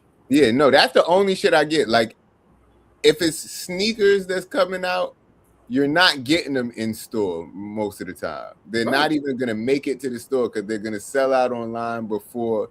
Right. So maybe I might buy that shit online just because I already know my size, everything, I'm good. But with a lot of shit, it's like, how do I even know what size to buy if I can't try it on? Like, I don't know how y'all clothing is cut. So I don't know if it's going to be thin or thick. Like, is this summertime wear or wintertime wear? I need things to be tangible. Like, if I'm ordering takeout, I'd rather just go to the store and pick that shit up as opposed to getting it delivered. I'm not really big on food delivery for several reasons. One, is too many motherfucking hands on my shit, pause. Second, you know what I'm saying? Like, the surcharges that they charge you before and after makes it ridiculous. And 9 times out of 10, it's not like I'm ordering some shit far away. Because if I am, now my shit gonna be cold as shit by the time it get here. So, and it's soggy and watery, flavorless because of the condensation. That even though I ordered my shit first, it's 7 other people on the way to my crib that they got to stop at first because they on the way, drop their shit off. By the time my shit get here, it's terrible. Like, so I'd rather just hop in the whip, drive 5 minutes, 10 minutes to go pick my shit up. Right. So honestly, yeah, I'm not big on that shit, but people love that shit, bro. And they throw your fucking food on the floor. Right. Like, right. Quality. And sometimes they have a couple of your fries. Now, I mean, luckily, people have started putting little tape and shit on the bags to make sure the seal wasn't broken. But niggas will dead eat some of your fries on the way because they got a little hungry. That's fucked up. That's fucked up. But it happens, though. You know what I'm saying? This nigga P froze? Yeah, he probably froze. Because ain't no way he ain't respond yet. But again, that's why I feel like Amazon, with them getting all of the business, they still fired employees. It's like they just care about the production part. If the machine can do it, if a robot can do it, they gonna just fire employees, man. That's crazy. I said that to bring up. I said I seen this thing. It said, all right, P said his laptop froze. He'll be back though. All right. It says, in a decision that is sending shockwaves through the global tech sector, a Chinese court has officially drawn a line in the sand regarding artificial intelligence. The ruling is simple but revolutionary. Companies cannot fire you just because a robot is cheaper. The case centered on a tech worker whose entire workflow was automated. Instead of a handshake and a thank you, he was given a demotion, a massive pay cut, and eventually the boot when he refused to play along. The court stance adopting AI as a business choice. But it isn't a get out of jail free card for labor contracts. So just because you got AI, that can do a lot of the jobs that humans could do, it doesn't give you the right to just fire them. You still have to find a way to employ them and pay them what they were getting paid. You just trying to cut costs. And I think they business savvy enough to know that you can pay humans. Don't make it seem like the company is in the red, for lack of better words, because you know what I'm saying? Yeah, you got humans that you got to pay. Families, you helping families out. It's like, I thought that's what this is what I was telling y'all about months ago when I said there's gonna eventually be a universal basic living wage, because they're gonna figure out that AI can do this job more efficiently than people, but we still have to pay people. You know what it is? What I learned about that is trades. They paying repairmen. They paying somebody who could repair the AI cooling system. Like, can you fix AI? Can techs? Computer science techs. These are the jobs that's going to become available. More engineers and techs that can repair it. The system that they're implementing, they're going to need people to repair it. You feel what I'm saying? So I think that's what it is. And yeah, it's just sad because I just think it impacts a lot of families. You know what I mean? Like, just the way things are done is different. I remember back in the day, my pops used to tell me that, and it happened up until, like, I think I got out of high school, and this was the late 90s, that they used to have trades in school where you could learn how to be like a plumber or you know what I'm saying? Anything like that, far as having a trade. And I think a lot of that stuff got taken out of school because it was a sure way to affect the economy without going to college. Now they're trying to make it seem like you got to go to college just for you to get a good career. And there's a lot of college students complaining too. They saying, like, my degrees don't mean shit. You know what I'm saying? They saying, yo, they got me on the business side because I'm paying back student loans, and it's a lot to fucking pay back. You know what I'm saying? It's a lot to pay back. And they just felt like they thought that they college degree will be worth more in the working world right now. But to the point, to kind of just say what I said to bring P up to speed, I was just saying that the Chinese court, they implemented a rule saying that you can't basically demote employees just because you got an AI system that can do their job. Essentially, you can't just demote them and take their jobs away if they don't quote unquote play along. So it's good to see that, you know what I'm saying, there is some resistance to these companies that's just getting AI systems to replace humans that had a job before AI took their job. You know what I'm saying? Yo, this is a perfect example right here, man. See, me and my laptop are both tired right now because we're working today. You know what I'm saying? But I still got my energy. Fucking laptop want to freeze all of a sudden. I got to shut it down and reboot it. I understand you've been at work doing some things today, but come on. So this is technology failing us. So this is another reason why, it still is something to say about actual human labor, man, over technology all the time. So shout out to us as people. Yeah, I just got to say this because I'll be honest with you. I didn't watch the Michael movie yet, so I don't have a review yet. But I did see a movie called Afraid with the dude from Harold and Kumar. Which dude, Harold, I think. And you it's sure? About, he said, I think. It's Harold. I forgot his last name. I mean, not that his real name in real life. I think his name is Johnny Cho. But again, y'all know I'm not good with names. Yeah, that's his name. It's Harold from Harold and Kumar, right? So he's in this movie, and it's this thing where he is like a person that will invest in different companies, like an investor per se. So he goes and sit down with this AI company, and they're explaining what this thing does, and he says it's a little robot and it's supposed to be like Siri. So he says it right there in front of the robot. He says, like Siri, and the robot says, that bitch. And then, right, it's like the robot got a personality, right? And, or the AI inside of the robot, right? So, long story short, the movie talks about how AI it got into, seeps into everything. It was doing what they call deep fake videos, like taking pictures and making people say things they weren't saying. Just a bunch of chaos it was causing. And I think ultimately the message of the movie was to what we were saying earlier about being lazy. You giving AI control. You think it's okay to be on your phone like this while the car drives for you.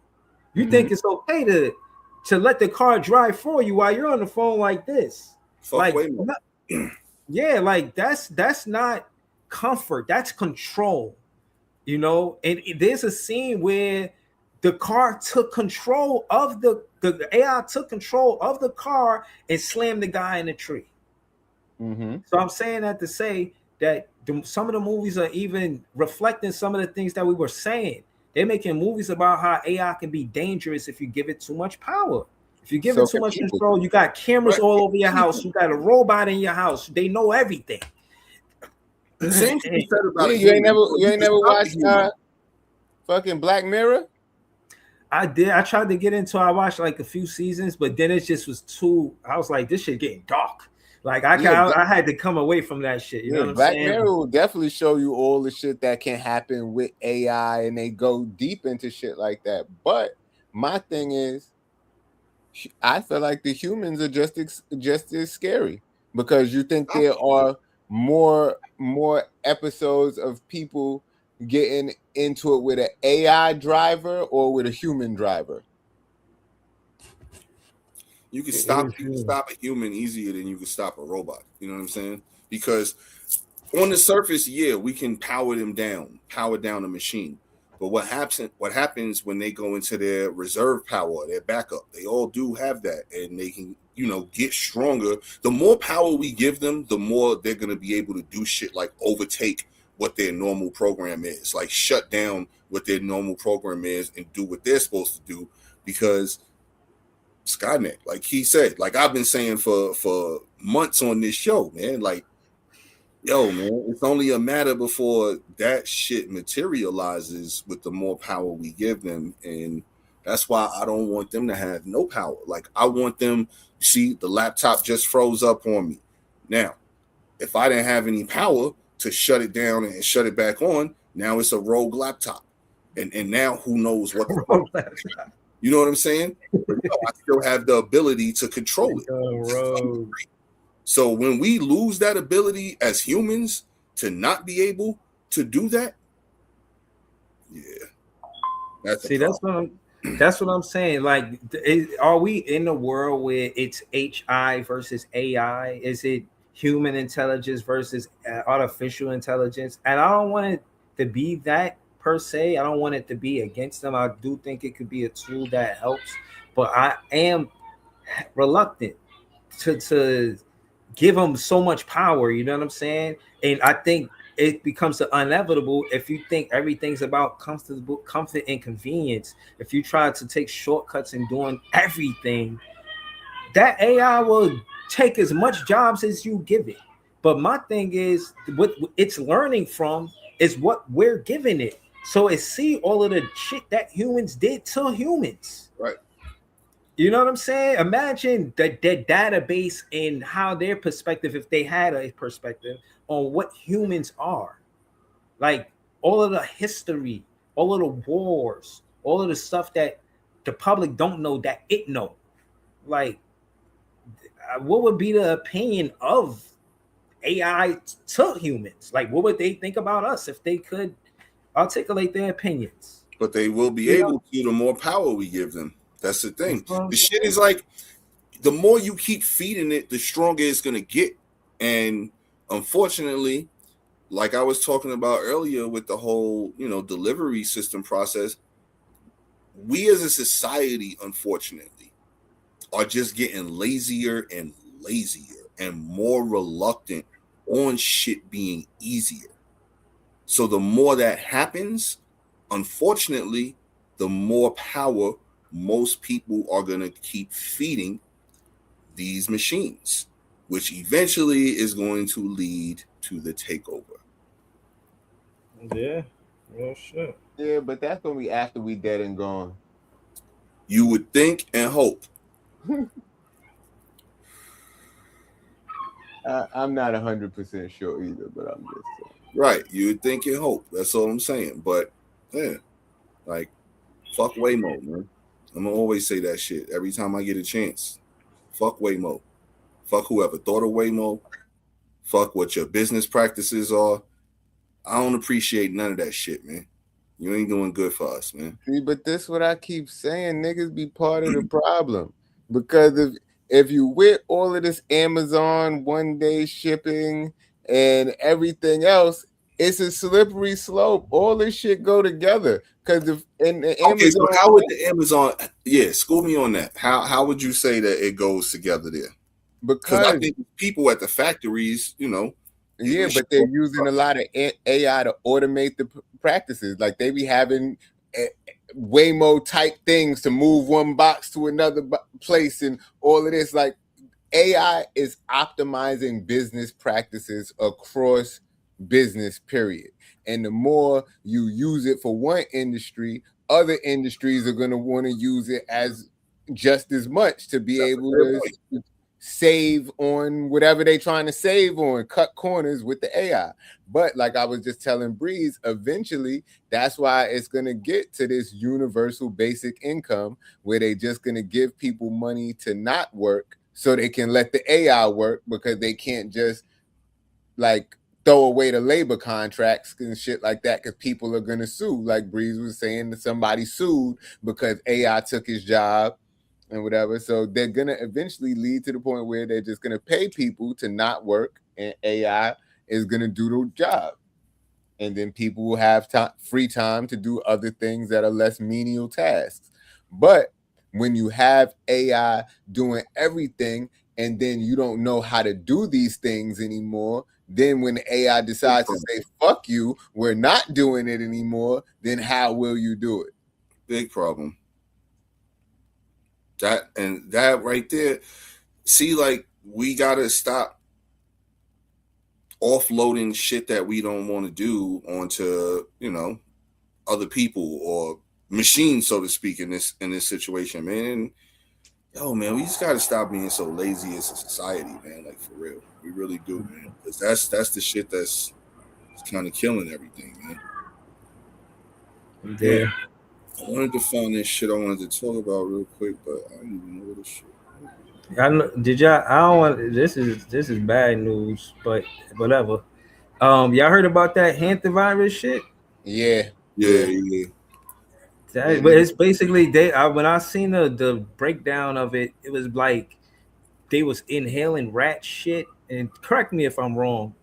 It was something connected to rats feces, and it's just like unsanitary. These people got sick because the shit was unsanitary. There was no cleanliness there, and pretty much that's big part of the reason on why these people got sick.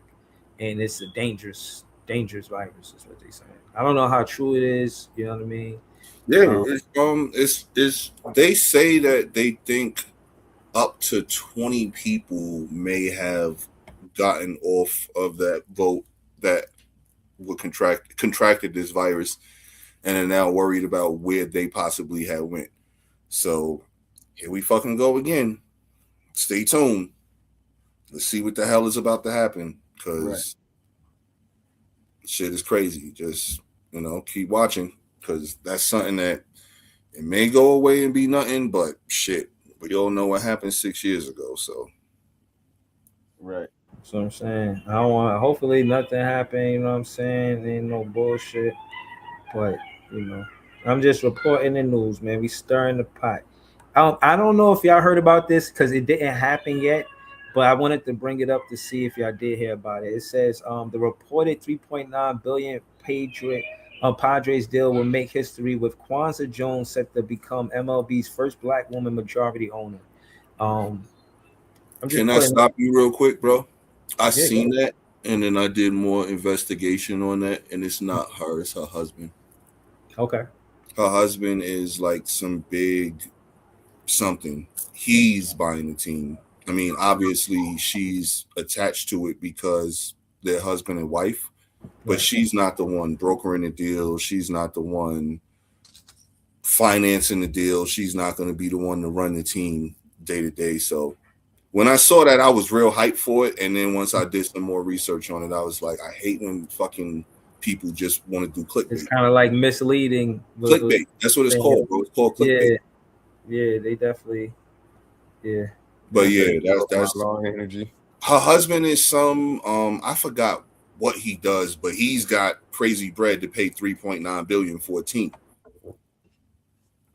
But speaking of the sports team owners, I'm glad you kind of said that, because the shit I was looking for is about a sports owner. Shout out to Arthur Blank. He's the owner of the Falcons. Yo, Okay. he's kept his concession stand prices the same since 2017. You can still get a hot dog and a soda with unlimited refills for $5. You can still get cheese nachos for $3, pretzels for $2, bottle of water for $2, and a domestic beer for $5. Shout out to him, man. That's a man of the people right there. Because I don't know the last time you've been to a stadium or a ballpark, Breeze, but the prices ain't that shit no more, and haven't been that shit in a long time. You We pay were just talking about that in the group chat about the Bears. paying $7 for a bottle of water. You paying, $12, $15, sometimes $20 for a beer. For a pretzel, you probably paying $8 for that shit. For some nachos, you definitely paying about $12. For a hot dog and soda, you paying probably $12 for that shit too. So shout out to Arthur Blank for keeping the prices that low, man. Because to me, that hopefully could be a model for less greedy owners to look and say, yo, this dude's still making a profit. He's not complaining about his bottom line, and he's charging reasonable prices at the concession stand, man. And where is he? Where's that at? This is the Falcons owner. This is the Atlanta Falcons. You heard the prices on that shit that he charging? Yeah, I It's heard. crazy. $2 for a water. You're not getting $2. You're not getting a water for $2 anywhere in a public place anymore. Yeah. My $5 thing is, for a beer is like a happy hour price. that is definitely great, and more people need to do it. It needs to be reasonable, but you got, I don't know, different places got different rent and shit like that. I get that, Oh. but if you're the owner of the team, you know what I'm saying? You basically have the ability most of the time, not all of the time, but the contract that you have with the facility that you're in, that's one thing. But a lot of that, you're not really coming out the pocket and paying for that. They're getting bread through the sponsorship these days, because that's why all of these stadiums, like very few stadiums like Yankee Stadium, where the name is after the team. Most of these stadiums now are TD Garden, SBC Bank Center, all of this other shit. So that's where the money comes into play from that, because the companies that are attached to these buildings, they are essentially paying the rent and everything for the team to play there. Right. That's where the city and the facility is getting that money from. So the concession stands don't really have much to do with how much they paying for the building, because the team is not necessarily paying for the building. Well, I'm gonna get on my Breeze shit right now anyway. How about they have some more healthier options? Why they can't have some grapes in this motherfucker? The Because it's not really considered. It's not really considered ball game have food. some oranges. I just had clementine. Had some clementines in the stadium. But it's man. not really considered ballpark food, though, man. Everybody Why knows not, ballpark though? food. And they want us fat and out of shape, eating Mhm. hot dogs and Talk beer. about it. Hey, Talk about it. it's what they.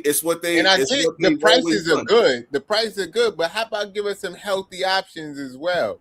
Like, Right. because if they do have The a options bunch is the of grapes, important part. maybe somebody will get grape. What's the difference between having a bag full of grapes and a bag full of popcorn? I mean, it's still finger food. You can just So pick so Yeah. so you Yeah. ready for me to He really on to tell you something. why? Jay on to something You right really now. ready for me to tell y'all why? why? Because That's everyone is Everything healthy. that's at a sporting event is centered around the main money maker, and that is alcohol. Nobody's really sitting down and throwing back drinks and Wine and eating cheese fruit. plate. Wine and cheese plate. Charcuterie boards. Yeah, but who's drinking wine at a football game? Hey, I'm just saying. Like, come on, bro. Like, you see what I'm saying? I'm trying to give you the reason what it is. It's because it's they make tons of money on food, but where they make their money is beer. Yep. Yeah, they got fruit with chocolate on this shit. Mm-hmm. That's What the was it? What was it? 17 beers in the group chat for $200 and something dollars. They make their money off alcohol, man. So it's hard to pair that kind of stuff. It's I'm just hard saying, to get healthy food. the with niggas on the alcohol. court is supposed to be some of the healthiest people. Now, I mean, I'm Absolutely. sure they have good But who's diets eating and shit salad like at that. a ball Give us game, some bro? good shit. Who's eating salad at a ball game? Maybe they need to. That's what I'm saying. We You need gonna to put a make salad a in a cup? change. A salad We in need a to cup, make. so you could We just, need to you know what I'm make a saying? Try to change. like Word eat the salad to in a cup like that. I'm And looking again, at the I love man salad, in but the I know mirror. when I go to a game, when I know I go to a game, like I know what I'm getting into. Like I know the next day I'm not going to the game probably, so that's when I'm gonna eat good that day. Balance, man. You know what I'm saying? Like you know what you're getting into when you go to a game. That's like saying you want to go to a concert and get some good food. You know what you're getting there. You getting this stadium food is the same shit like ballpark food. You getting some wings. You know what I'm saying? A burger. Like that's the type of shit you getting. Mm-hmm. When the last time you been to a concert with a fruit spread? Nah, we need more things like this. Like I'm not mad healthy at that, but options. alcohol. Healthy Alcohol. options need to be available more of the time. Like because So you then cut out maybe the people alcohol will and make people won't healthier buy it. choices, and then we won't have 97% of the country obese. You know what I mean? Like But that's what a Broadway show is for. Have that kind of spread at a Broadway show, at a musical, at an opera. Mm-hmm. That's where you can have those healthier spreads. Mm-hmm. He's saying you can't soak up liquor with fucking pita bread. I mean, you probably could, but you get what I'm trying to say. Good. No, not pita bread. You get what I'm trying to say. The Like you reason need why burgers, you you need feel how you buns, feel pause, is to because soak you're up alcohol. dehydrated. If you get some hydration in you, then you won't be hungover. Now, I mean, fruits, right, bright. Go greens and Right, go exactly, fruits. Bright. I mean, I feel like they should have healthier options. Okay. I get why. You know what I mean, those aren't ballpark foods, but they could be.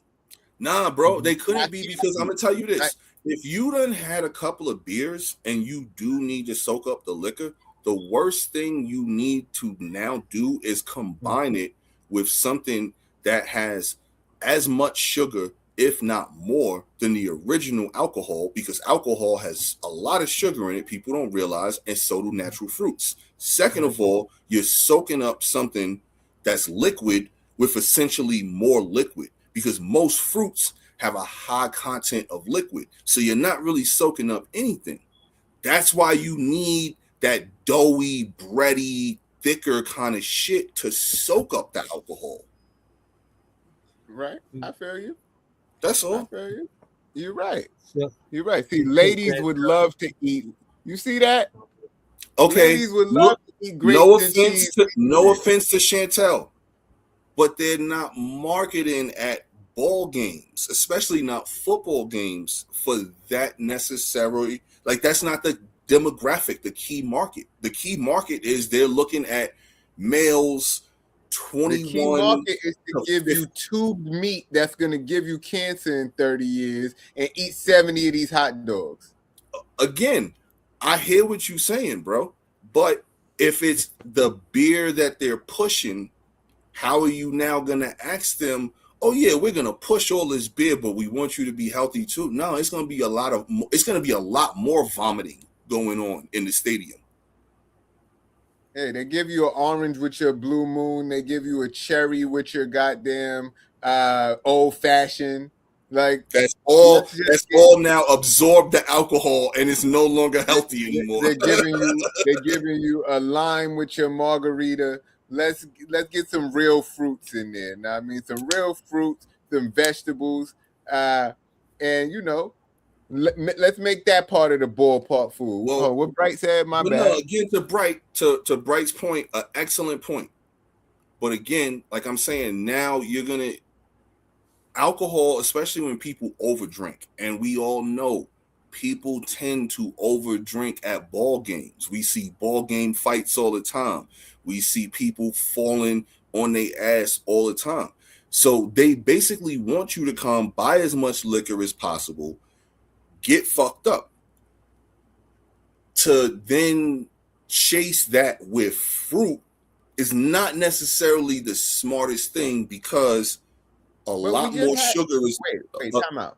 We just had a conversation up here a minute ago about the whole when they was doing the Atlanta Hawks night, and we was talking about how many kids be at the game and how many other people. So the kids not there getting drunk.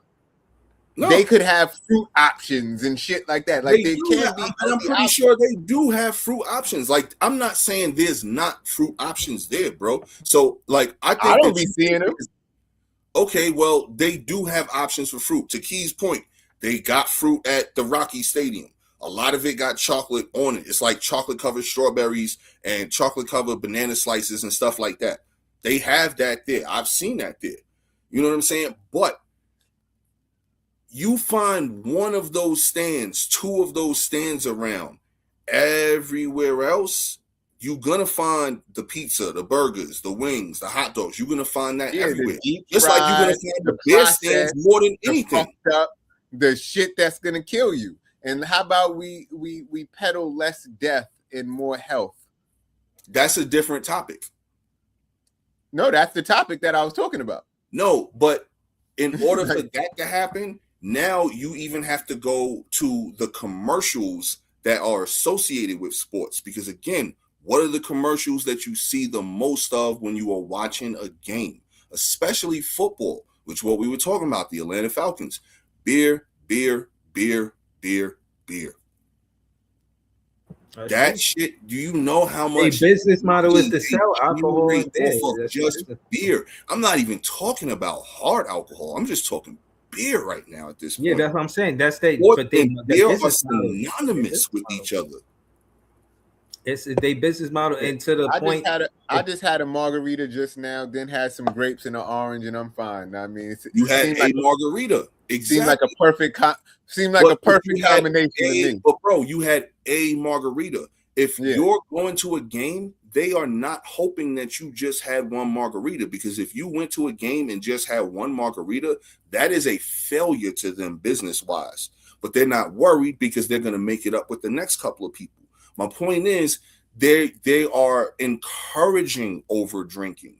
They are saying, hey, between now and the end of the third quarter, get as many drinks as you need. Because the fourth quarter, we have to responsibly cut you off so you can get home. So we're not liable for anything that may happen. But from quarter 1 to quarter 3, you can pound them shits. No, I get that. My point is just that they're wrong. It's wrong. It's fucked up. I'm not saying that's my point of the conversation. I'm not saying that, but I'm saying they now shouldn't be doing it. Now you're telling me promoting healthy athletes, especially during a sports competition where you have to be healthy to do these sports. They should be promoting healthier activities in the building.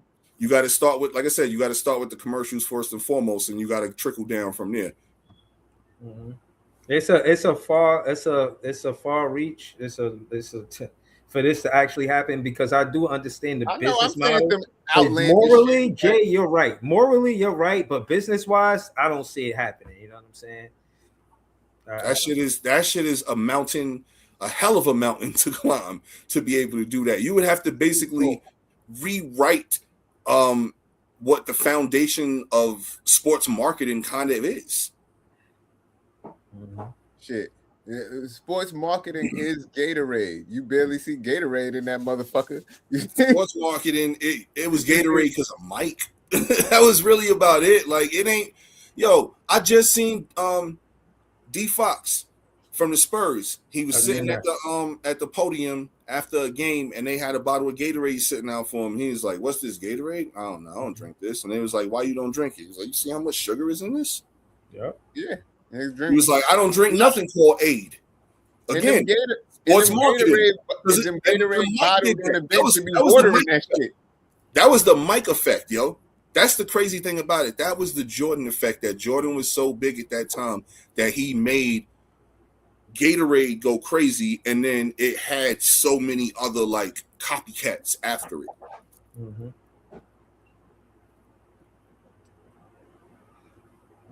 Okay, I understand what Jay. Let's change.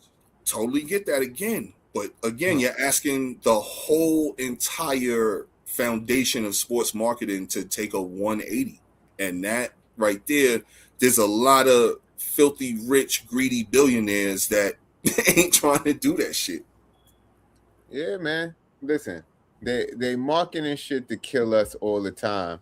But I just think that we should do better as a society, because one thing leads to another, and it's a slippery slope, and shit rolls downhill. And I always say all of those three things, and people wonder, oh, why the kids so fat? Why the kids so lazy? Why is this happening? Why is that happening? It's because that's happening and that's happening. No, if we don't totally get that. But here's something else though that I want to say real quick. Do you know at stadiums you are not banned from bringing your own shit in as long as you bring it in something clear? So you can bring in your grapes. You can bring in. They make you throw your shit away. I'm pretty sure those days are over. So they made you throw shit away. Just a wrinkle for the brain right there to know that if you want to be healthy and have that at the games, you can do that. Anybody can do that. Yeah, but the largest business model, it just has to be clear. Like I said, a clear whatever. It can't be anything like glass or anything like that. Clear. The best way to go is a sandwich bag. Mm-hmm. All right, well, morally, you right though. The next time I go to the Barclays, I'm going in there with a vine of grapes. You know what I mean? As long as it's put that shit in a clear Ziploc, have the grapes, and I'm handing them out to other people too. You want some grapes? Want some grapes? There you go.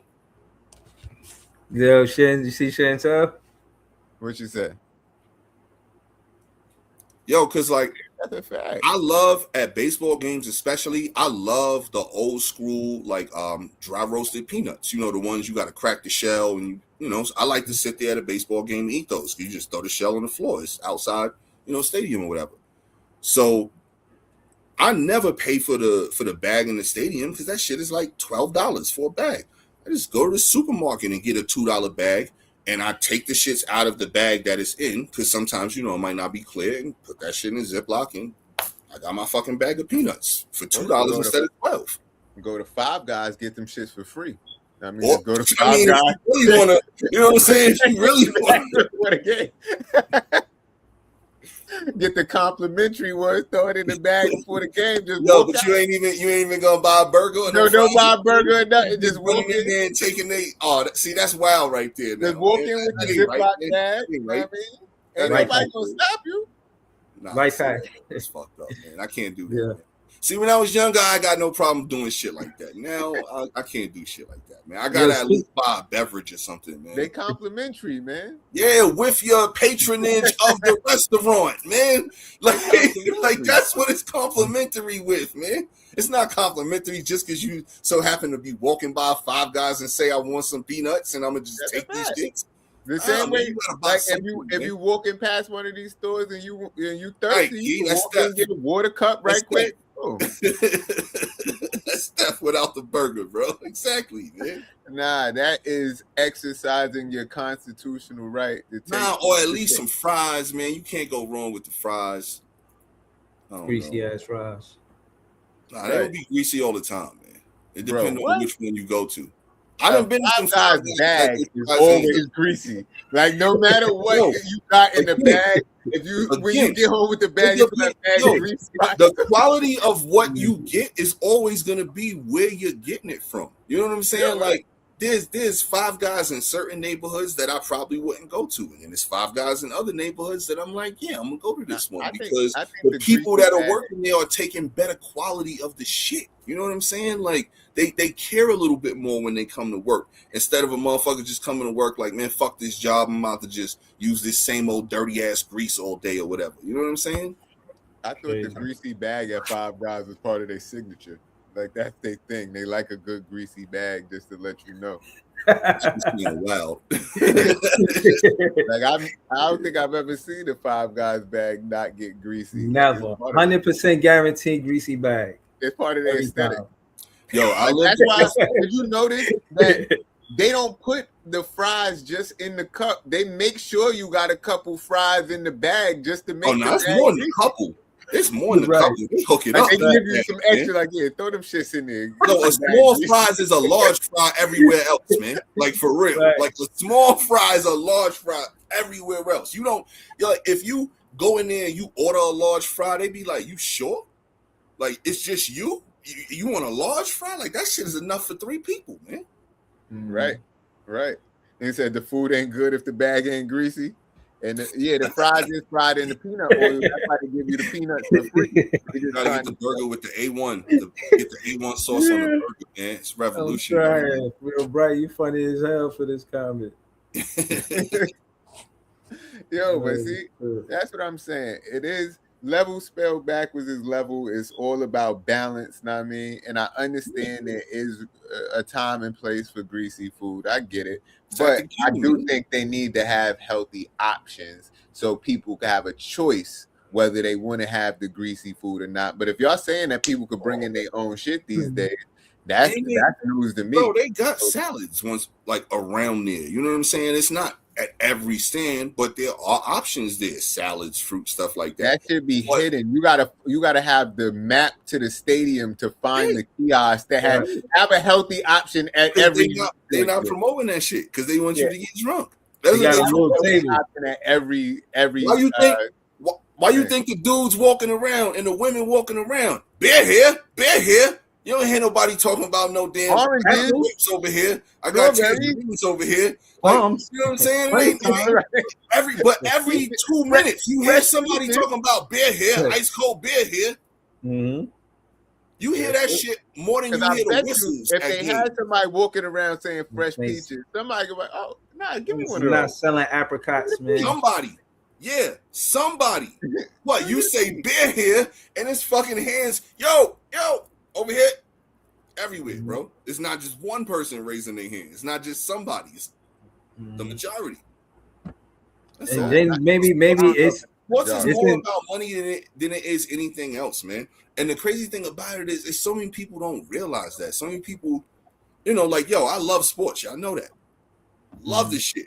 But yo, it's the almighty dollar that runs this shit, unfortunately, man. In every aspect. Yeah, I feel that. But at the end of the day gotta end. And we don't want our people to end with it. Know what I mean? There are people dying from these things. Like, give them the healthy options too. Give them the choice. They do. You know what? But it's just not publicized. So what I think your stance should be is publicize it more. Okay. And that's a whole different slope right there. I just wanted to bring up this last topic before we go. We only got because real quick. Am I gonna let everybody know? Hey, it's okay to bring your shit in. No, that would cut my profit. But if you know, you know. Yeah, nah. Yeah, again, morally, right, Jay, business-wise, I don't see it happening. I ain't gonna lie to you. But that's the same, not to cut you off one more time, but right back to what he was saying, for everybody to keep the prices fair, why the fuck would I do that if I don't have to? I'm trying to get the most money possible. So let me sell this shit for $35 for a hot dog. Fuck that $2 hot dog. Yeah, but All I'm saying is he a man of the people, and that's what's up. That he's still running a profitable business. He's showing that he can run a profitable business without taxing the people. That's all. But if I'm gonna tax the people, if I'm selling them death, I'm gonna sell it to them for the high. I don't care if they die, and I don't care if they broke, because I'm a businessman. Oh man, selling them death now. Jeez. Yo, fucking, I forgot what they called hot dogs, but they called them some sort of inflatable cancer meat sticks or some shit like that. Like, it's not good for you. But here's the thing, though: nothing is good for you if you eat it too much. So when you go to a ballpark, my original point, you go to a ballpark. It's an experience. It's not something that happens. And it's overconsumption, what you just said. The point is to get them to overconsume. Right, alcohol. They definitely want you to do that. But nobody's going there eating 10 hot dogs. You're more liable. No, a person is more liable to go drink 10 beers at a game than they are 10 hot dogs, bro. Niggas definitely in there eating 10 hot dogs. I think 10 hot dogs is excessive, honestly. 10 beers? Yeah, I've seen it done. I've seen people. I've never seen anybody eat 10 hot dogs at a game. Niggas definitely in there eating 10 hot dogs, 10 beers. I've never seen anybody spend a buck and change on hot dogs at a game, but I've seen people spend a buck and change on alcohol at games. Hold on. It's a 10-10-10 challenge at it's a 9-9-9, but they not real hot dogs. They not real hot dogs or real beers. They 4-ounce beers, they little mini hot dogs. You know what I'm saying? Like, it's not, it's the equivalent to, like, when you add up what everything is, it's really 3 hot dogs, 3 beers, and whatever the other shit was. So it's not really like, they mini everything. A 4-ounce beer, 3 beers is a 12-ounce beer. 3 of those is a 12-ounce beer. That's one traditional full-size beer. The only thing that I wanted to mention before we leave is I wanted to speak against Chud the Builder. Chud the Builder is this dude walking around race baiting and rage baiting African Americans, color them the N-word with the hard ER, and you know what I'm saying? He get into a lot of friction, but he's pepper sprayed somebody already. He got into a situation at a gas station, and the guy was, you know what I mean, it was a kerfuffle, a little something, and then he looked like he said a kerfuffle. A kerfuffle, you know what I mean? They had a little kerfuffle, you know what I mean? And the dude is basically like, I'm gonna either hurt you or call the cops on you.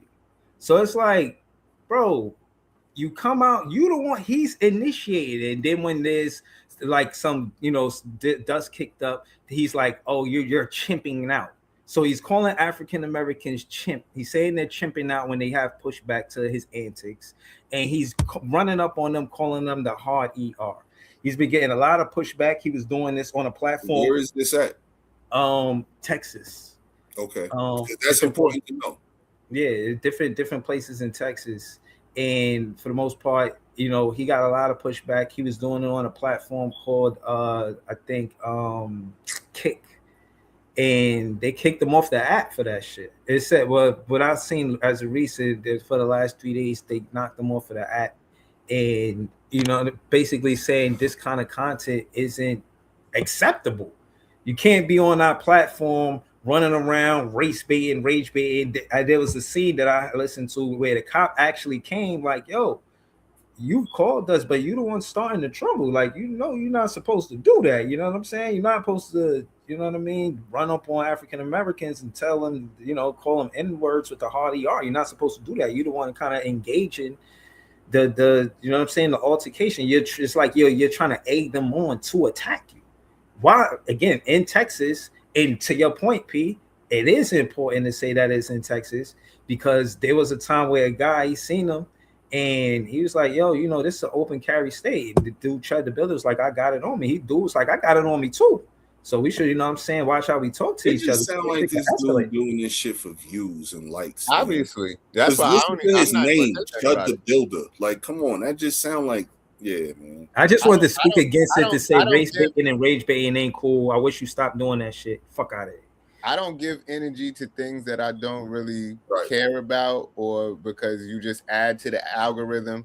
Like 50 Cent showed me a long time ago, NWA, people talk about shit that they hate more than they talk about shit that they like, and that's how people get famous. So if you talk about all the things that you don't like, you're making them more famous than they already were. So I'm not even going to acknowledge any of that stuff going on.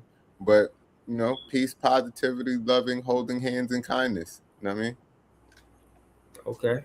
Kumbaya and all that good shit. You know what I'm Yeah, saying? you sound like Breeze right there. Right. Breeze, you ain't got nothing to say after that, probably. Yeah, bro. I mean, shit, we could end the show now. You know what I mean? This is Stir the Pot. This is Philosophical P. This is JTV. This is Big Fan Breezy. Subscribe to all our pages. We're gonna be back the same Stir the Pot time, same Stir the Pot channel. Next The dude is back. He's back. That ain't my boy. We ain't never been boys ever in life. Yo, cut it though, bro. You know what I'm saying? But yeah,